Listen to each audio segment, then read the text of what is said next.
عليكم اخواني السعوديين، انتم اهلنا وحبايبنا وعلى راسي، بس حبيت اوضح لكم قبل ما ندخل في العيد، باقي كم يوم على العيد. الامارات هي 7 امارات، مش بس دبي، يعني توزعوا وتفرقوا انتشروا. ابو ظبي، الفجيره، الشارجه، اي مكان غير دبي. نروح نودي اهلنا في دبي، الفنادق فل، المطاعم فل، وحركاتكم هاي ما نبغاها. البنت اللي تي ما فيها شعر واخوها شعرها نفس الاسد ما نبغاها، وانتم 15 واحد تدقون جيتار في الجبيار ما نبغاها، وحركات اللي تركبون 10 في السياره في الجبيار ما نبغاها.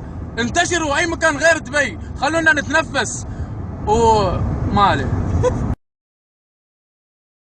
تفرقوا انتشروا. ابو ظبي، الفجيره، الشارجه، اي مكان غير دبي. نروح نودي اهلنا في دبي، الفنادق فل، المطاعم فل، وحركاتكم هاي ما نبغاها. البنت اللي تي ما فيها شعر واخوها شعرها.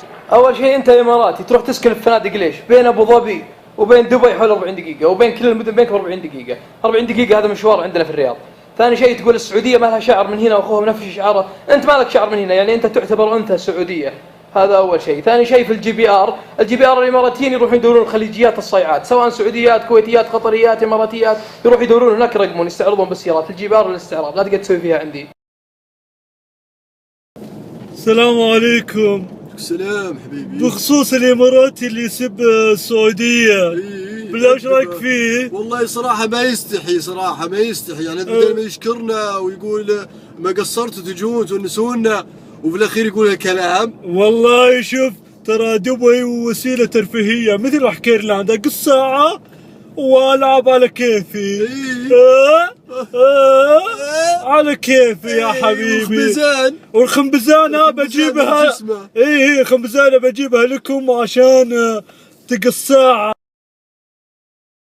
انتم اهلنا وحبايبنا وعلى راسي، بس حبيت اوضح لكم قبل ما ندخل في العيد.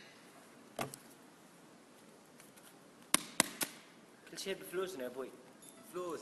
فلوسك تعز نفسك. احنا جايين بفلوسنا. ما جيت يعني ما جينا مجبورين ابوي بفلوس، معنا فلوس يا اخي.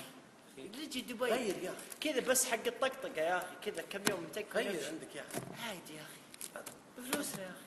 هذه بعد شوف جيتارنا يا اخي، كل شيء دبي لنا اصلا، بتصير لنا على ولد حقتنا بعد. ونشغل رابح ونرقص بمزاجنا يا ابوي. كيفنا يا اخي. ليش يا اخي؟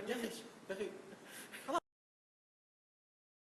حبيبي الاماراتي اللي يقول ازعجتونا في دبي وازحمتونا وروحوا عندنا 7 امارات، ما ادري، ما عندكم الا دبي، ما عندكم الا دبي، غيره بيوت دور واحد تقول هجر. وش الامارات الثانيه يعني؟ ابو كلب. وبعدين حسست اني جاي من كيسك، يعني جايب خشم الريال والله، ما لامك دخل في الموضوع ذا. ثاني شيء تتكلم عن البنت السعوديه تقول تحلق واخوها كدش. البنت السعوديه ذا اللي تحلق ذي ومسوي تنتفها، تفحط عليها ابو وزارك وعمتك في الجي بي ار ولا تعطيك وجه. والجي بي ار اصلا وش الجي بي ار بدون سعوديين؟ ميت ما يحيه الا حنا يعني. وبعدين اقتصادكم قايم على الفلوس اللي ننقها لكم، المفروض انت تحمد ربك ان نجي. السلام عليكم. بالنسبه للامارات اللي مسوي يفصل على امنا هنا يا حبيبي، هدي اللعبه شوي. اول شيء انت حرمه، انت ما انت برجال. ثاني شيء تروح انت للجي بي ار هناك على قولتك يمسون هذا مستواك حبيبي، فهمت؟ تفله مستواك. السعوديه تقص شعره من السعوديه ارجل منك. شفت البويه هذه، البويه بنت الكلب ارجل منك، فهمت بابا حبيبي؟ خلنا حلوين.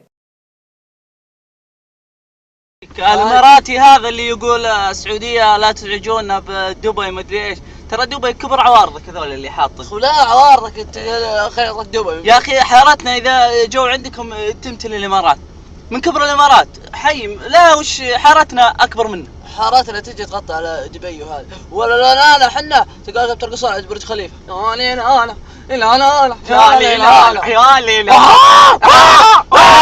ولا يا رجل احسن لك تسكت، لا نهجم عليك السعوديين نوريك وش هم السعوديين. راعي خشمك انت وراعي عوارضك يا رجال.